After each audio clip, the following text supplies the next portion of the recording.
आज तर तुम्हा सगळ्यांचं अभिनंदन, कारण सगळे मराठी बांधव तुम्ही एकत्र आणलेत।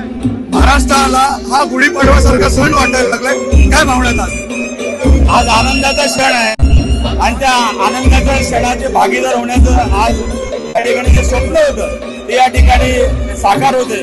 खऱ्या अर्थाने आज आनंदाचा दिवस सर, काय वाटतं? आणि दोन्ही भाऊ इतक्या वर्षानंतर एकत्र एका मंचवरती आहेत। या महाराष्ट्रामध्ये ठाकरे बँड या ठिकाणी सर्वश्रेष्ठ आहे आणि या महाराष्ट्रावरती हाच ठाकरे बँड या ठिकाणी ही सत्ता ही ठाकरेंची ताकद दिसते आज। मला वाटतं आज मराठी माणसाची ताकद आहे ना त्या मुंबईमध्ये ज्यावेळेला हिंदूंवरती अत्याचार होत होते, मराठी माणसांवर अत्याचार होते, त्यावेळेला वाचण्यासाठी मुंबई वाचण्यासाठी त्यावेळेला हिंदू हृदय सगळ्यांनी शिवसेना प्रमुख बाळासाहेब ठाकरे असतील।